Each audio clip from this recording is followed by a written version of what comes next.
उम्र इस वक्त होगी तो 70 के पार ही क्रॉस कर चुके हैं, नाम शायद आप समझ जाएंगे। वो कहते हैं हिंदुस्तान में रहते हैं तो कहते हैं ये आरज़ू है वहीं पर पहुंच के दम निकले, कहते हैं ये आरज़ू है वहीं पर पहुंच के दम निकले, जहां से गुंबदे खजरा दिखाई देता है। आप अगर आपके अल्लाह ने आपको इंसान बनाया और आपके सीने में दिल है और दिल में अगर मदीने शरीफ की तरफ आप रखते हैं, इस बात को या इस शेर को याद कर लें। और एक बात जो आपको बताना चाहता हूँ हजरत की मौजूदगी में, इसको याद कर ले। हो सकता है कि आप अगर ईमान में कुछ कमी हुई हो, गुनाहों की बुनियाद पर दिल अगर काला हो गया हो, बात मदीने शरीफ की हो रही है।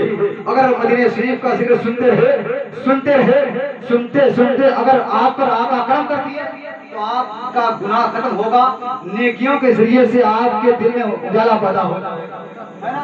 आप जिस जगह बैठे हुए हैं जहाँ मुक़द्दस उलमा किराम बैठे हैं, जिनके चेहरे की ज़ियारत करके आप अपने क़ुल्ब को रोशन कर सकते हैं, जिनकी बात को सुन करके अमल करके आप कामयाब हो सकते हैं। इसने दुनिया में किसी आलिम दीन से मुलाकात की, गोया मुझसे मुलाकात की है। जिसने किसी आलिम दीन से मुसाफा किया है, गोया मुझसे मुसाफा किया है। गौर कीजिए, आप इतनी बड़ी बात है, बात मदीने शरीफ की हो रही है। एक बात सुन ले, अगर आप सुनना चाहते हैं अपने हाथ उठा ले और एक बार सारे लोग मिलकर कहते हैं या रसूल अल्लाह, और बात बोले या रसूल अल्लाह। यार यकीन करें, आप अगर 4 लोग बैठ जाएंगे ना, जिक्र मदीने शरीफ का छिड़ जाए तो 2 से 3 घंटे बोल सकते। ये अल्लाह का करम है, नबी कायनात की मोहब्बत है, कोई टेंशन नहीं है। ऐसे लोग कभी कभी मिल जाते हैं जलसों में, और कभी कभी 2-3 बजे के बाद हमारा ये होता है कि 4-6 लोग ही बचते हैं, तब भी एक बड़ा खतीब होता है मेरे पास पर, और नाज़िम वाला ये होता है, उनको बैठाना है, उसके बाद खलील को पेश करना है, फिर लोग सुने ना सुने उनकी मर्जी होती है। और आप तो काफी लोग बैठे फिलहाल, लेकिन ऐसे बता रहा हूँ कि 4-6 लोग हो जाते हैं, कभी बोलते हैं और लोग सुनते हैं, लेकिन दिन में मोहब्बत रसूल होनी चाहिए। सुनिए एक बात, सरकारी वाले से बात मदीने शरीफ की हो रही है और आप सुनते हैं जिक्र मदीने शरीफ का तो खामोश हो जाते हैं, और आप सुनते हैं तो हमारे दिल में जरा सा जरा बराबर भी इश्क रसूल का चिराग रोशन नहीं हो पाता है। और आप मदीने शरीफ का जिक्र सुनते हैं फिर भी ज़बान नहीं चल पाती है। लेकिन जरा गौर करें, मदीने शरीफ कौन सी जगह है यार, ऐसी जगह जहाँ मेरे आका आराम फरमा हो, जहाँ गुंबदे खजरा हो, जहाँ रियाजुल जन्ना हो, जहाँ ऐसे मस्जिद मौजूद हो, जहाँ आप नमाज पढ़े एक रकात तो 50, अगर आप नेकी करते हैं तो 50,000 मिलता है। वो मस्जिद ऐसी मस्जिद है जहाँ आप बैठे तो अल्लाह के मुकर्रम फरिश्तों की आमद हुआ करती है, जहाँ फरिश्ते सुबह शाम आकर के कहते हैं अस्सलातु वस्सलामु अलैका या रसूल अल्लाह, अस्सलातु वस्सलामु अलैका या नबी अल्लाह। ऐसी मुक़द्दस जगह पे हम बात कर रहे हैं मदीने शरीफ की। अब सुनिए बात, मेरे सरकारी वाली से बात की बात मोहब्बत कहते सुभान अल्लाह, जरा का नहीं और तेज कहते सुभान अल्लाह, सुभान अल्लाह। आप थोड़ा सा आहिस्ता बोलते हैं तो लगता है कि आप घर जाने वाले हैं, और तेज बोलते हैं लगता है कि शिरनी लेकर जाएंगे। अच्छा साथ होता है कभी कभी, है ना। सुनिए गौर से, तो बात मदीने शरीफ के सरकारी वाली से बात की बात है। सरकारी वाली से बात मदीने शरीफ का सफर करते हैं, तकरीबन 25 हज किए सरकार वाली से बात, खाने काबा के करीब जाते और उसके बाद रात के अंधेरे में वाली से बात 2 रकात नमाज नफिल पढ़ते। तो 2 रकात नमाज नफिल मालूम है कितनी मोहब्बत करते, एक मुकम्मल कुरान पढ़ा करते। कितना?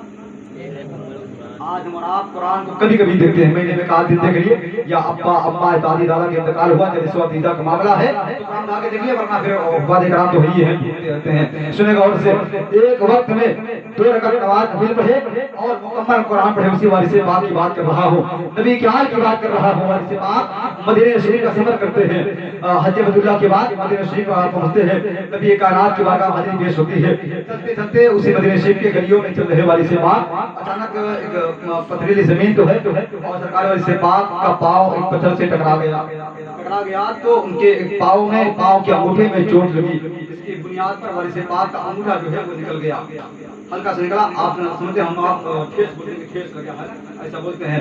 तो वाली से पाक के कदम में पाक को वो पत्थर छू लिया है। इसके बाद जब करीब जाते अपने मुरीदों करीब गए, मुरीदों ने कहा कि हुजूर आपको दर्द ज्यादा है, तकलीफ ज्यादा है, आप पत्थर से आपका दिल, आपका ये पाँव जो है टकराया है, मुश्किल में आप हैं, इलाज कर लिया जाए। वाली से पाक कहते हैं ये मत कहो कि मुझे तकलीफ है इस बात पर कि मदीने शरीफ के पत्थरों से मेरा पाँव ठुकरा गया, ये कहो कि चूम लिया है नबी के शहर का पत्थर, मेरे कदमों को चूम लिया है। اور میرا قدم اس سے جا کے لپٹ گیا. یہ جملہ دیکھیے مدینہ شریف کی بات کر رہا ہوں. اگر آپ کے دل میں ہر ذرا برابر بھی احساس پیدا ہو جائے, ذکر مدینہ شریف سننے کا شوق پیدا ہو جائے, اللہ کرے تو آپ ایسی پاکیزہ مقدس محفل پاک کو چھوڑ کر کبھی آپ جس طریقے سے ابھی آپ دیکھ سکتے ہیں اللہ کا احسان ہے, اللہ کا لاکھ لاکھ احسان ہے, اور آپ اس وقت بیٹھ کر کے اپنے اللہ کے مقرب فرشتوں کے پروں کے سامنے بیٹھ کر کے نبی کا نام کا ذکر کر رہے ہیں. ایسے لوگ آپ کو ابھی چوراہے پر مل جائیں گے, اپنے گھر میں اپنے گاؤں میں مل جائیں گے, جو اس وقت بھی اپنے آپ کو موبائل کے حوالے کیے ہے نا, لیکن گناہ میں مبتلا ہوں گے, رات میں بستر پر بھی گناہ کر رہے ہوں گے. اس وقت آپ بیٹھ کر کے گناہ نہیں کر رہے ہیں بلکہ اپنے گناہوں کا صفایا کر رہے ہیں. دعا کرنا ہے, بڑا احسان ہمارا آپ پر ہے. کبھی کہیں محفل پاک ملا کرے, سنا کرے غور سے. سنے والی سے پاک جب چوٹ لگتی ہے تو تمام تر مریدین قریب ہوتے ہیں, سرکار والی سے پاک کی بارگاہ میں کہتے ہیں حضور آپ کو چوٹ لگی ہے, میں چاہتا ہوں کہ مرہم پٹی کر دی جائے, آپ کو آرام ہو جائے. والی سے پاک کہتے ہیں کہ کوئی بات نہیں, مرضی آپ کی ہے.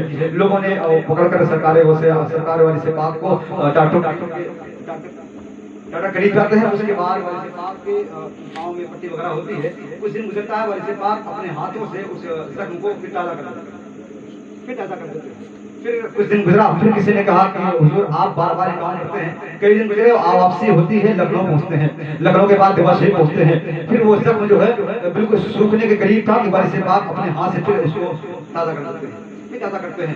لوگوں نے کہا حضور آپ یہ کیا کر رہے ہیں, بار بار آپ کو زخم یہاں نہیں مدینہ شریف میں ہوا تھا, آپ وہاں سے یہاں کے کتنے دن کا عرصہ گزر گیا, پھر وہی کام کر رہے ہیں. کہتے ہیں کیا بات ہے, کیا آپ کیا چاہتے ہیں. مریدوں نے کہا حضور آپ بار بار زخم کو تازہ کرتے ہیں, اچھی بات نہیں ہے, زخم کو آپ سننے دیجیے. اتنا کہنا تھا. والد سے پاک کا جملہ سنیں اور آپ توجہ محبت سے سبحان اللہ. ایک شعر پڑھوں اس کے بعد سرکار والد سے پاک کہتے ہیں کیا چاہتے ہو. مریدوں نے کہا حضور آپ کا زخم بار بار تازہ کرتے ہیں, یہ مجھے پریشانی ہوتی ہے, آپ ایسا کیوں کرتے ہیں, آپ کو تکلیف ہوتی ہوگی, مجھے تکلیف ہوتی ہے, آپ کو کیوں نہ ہوگی. اور اسے پاک کہتے ہیں یہ زخم جو ہے ایک دن نہیں, دو دن نہیں, بلکہ بار بار اگر اس زخم کو ہم تازہ کرتے رہیں گے. لوگوں نے کہا کب تک, کہا تب تک جب تک میرے جسم سے روح جدا ہو جائے اور میں اپنے اصل مقام تک نہ پہنچ جاؤں. یہ زخم ہمیشہ تازہ ہی رہے گا.